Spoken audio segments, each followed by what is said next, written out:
ठीक है सर, इसका ध्यान रखिएगा आप कैसे।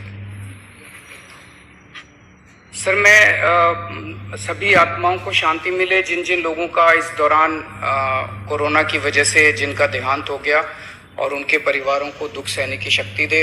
अगर सर मेरी तरफ से कोई गुस्ताखी हुई है, मैंने कुछ कठोर बोल दिया, मेरे आचरण में कोई गलती है, तो उसके लिए मैं माफ़ी चाहता हूँ। लेकिन अभी तक जितने आज पॉल साहब की जो प्रेजेंटेशन थी वो भी बहुत अच्छी थी, और उसके हिसाब से जो भी हमें निर्देश दिए गए हैं उन निर्देशों का हम पालन करेंगे। लेकिन पिछले 24 घंटों में इस बढ़ाए हुए 480 टन में से भी केवल 350 टन ऑक्सीजन दिल्ली पहुंच पाई है। प्रधानमंत्री जी, जब से ऑक्सीजन का संकट शुरू हुआ है मेरे फोन बजते रहते हैं। कभी कोई अस्पताल कहता है कि 3 घंटे की ऑक्सीजन बची है, कभी कोई अस्पताल कहता है कि 2 घंटे की ऑक्सीजन बची है।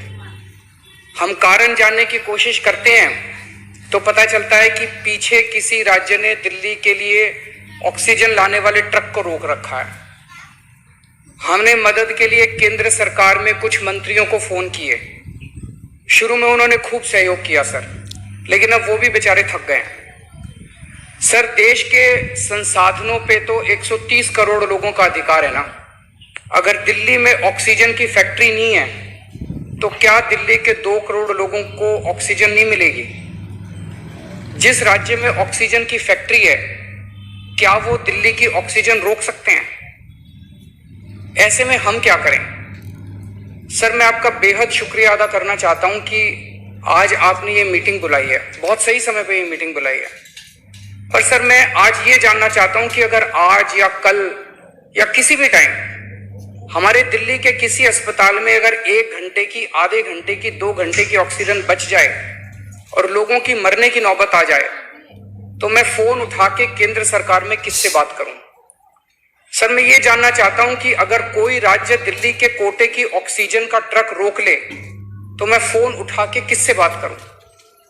हालत काफी ज्यादा गंभीर हो चुके हैं सर। हम अपने लोगों को मरने के लिए तो नहीं छोड़ सकते। हमें लोगों को ये विश्वास दिलाना पड़ेगा कि एक एक जिंदगी हमारे सबके लिए कीमती है। हम आपसे फिर से दिल्ली के लोगों की तरफ से हाथ जोड़ के अपील कर रहे हैं कि सर, तुरंत कोई कठोर और सार्थक कदम नहीं उठाया गया तो शायद दिल्ली के अंदर कोई बहुत बड़ी त्रासदी हो सकती है। सर, कुछ ही राज्य हैं जहां से मैक्सिमम दिल्ली की ऑक्सीजन आती है, और जहां सबसे ज्यादा दिक्कत आ रही है, और जहां सबसे ज्यादा हमारे ऑक्सीजन के ट्रक रोके जा रहे हैं। मेरी आपसे विनती है, अगर आप उन राज्यों के मुख्यमंत्री को एक बार बोल दें, फोन कर दें कि लोगों को ऑक्सीजन मिल जाएगी। आपका एक फोन ही बहुत है सर उनको।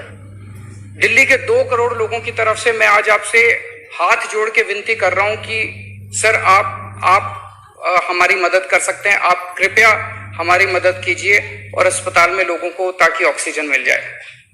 ऑक्सीजन की कमी के कारण अस्पताल में जो हालत बने हुए हैं वो अब देखे नहीं जाते। लोग बहुत ज्यादा तकलीफ में हैं सर।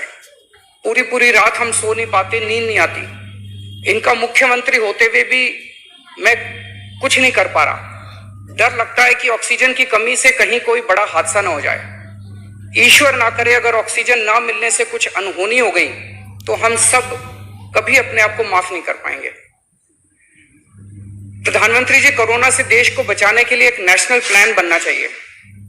इस नेशनल प्लान के अंतर्गत देश के सभी ऑक्सीजन प्लांट्स को तुरंत आर्मी के जरिए केंद्र सरकार टेक ओवर करे।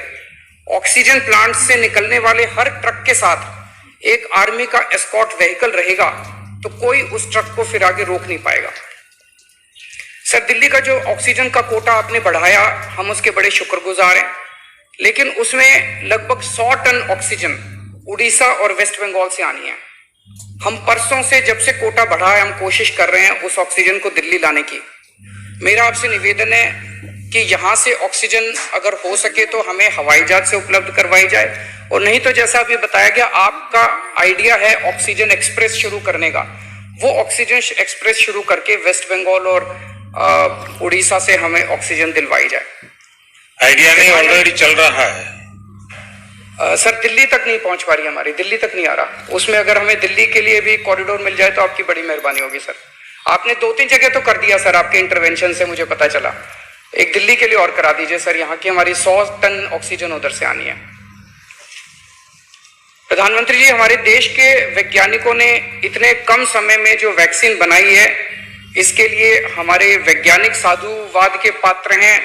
आपने इसमें जो प्रयास किए, आपका बहुत बहुत शुक्रिया। अब हम सब लोगों को मिलके कम से कम समय में अपने नागरिकों को ये वैक्सीन लगवानी चाहिए।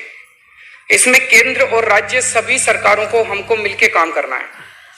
अभी सर केंद्र सरकार ने आदेश जारी किए हैं कि 1 मई से राज्य सरकारें सीधे कोरोना वैक्सीन खरीद सकती हैं। इसके बाद एक वैक्सीन की कंपनी ने अपने रेट जारी किए हैं कि वो केंद्र सरकार को 150 रुपए में और राज्य सरकारों को 400 रुपए में देंगे। सर, एक ही देश में एक ही सामान के 2 रेट कैसे हो सकते हैं? 1 नेशन 1 रेट होना चाहिए। सारे देश को एक ही दाम पे वैक्सीन मिलनी चाहिए। अगर देश एक है तो वैक्सीन का दाम भी तो एक ही होना चाहिए। तो मैं आपसे निवेदन करता हूं कि केंद्र सरकार को, राज्य सरकारों को एक ही रेट पे वैक्सीन मिले। जिस रेट पे केंद्र सरकार को वैक्सीन मिल रही है, उसी रेट पे राज्य सरकारों को भी वैक्सीन मिलनी चाहिए। सर, हर एक जान हम सब लोगों के लिए कीमती है। हमें ये एहसास हर भारतीय को इस वक्त कराना होगा। इसलिए मेरा मानना है कि देश में सबको दवाई, सबको वैक्सीन और सबको ऑक्सीजन मिलनी चाहिए, और बिना किसी विवाद और बिना किसी रुकावट के ये मिलनी चाहिए। मेरा विश्वास है देश में अगर कोरोना के खिलाफ एक नेशनल प्लान होगा तो हम सभी राज्य सरकारें और केंद्र सरकार मिलके इस दिशा में काम करेंगे। सर, कोरोना की वजह से ये हमारी जो परंपरा है, हमारे जो प्रोटोकॉल है, उसके बहुत खिलाफ हो रहा है कि कोई मुख्यमंत्री ऐसी इन हाउस मीटिंग को लाइव टेलीकास्ट करे। ये उचित नहीं है।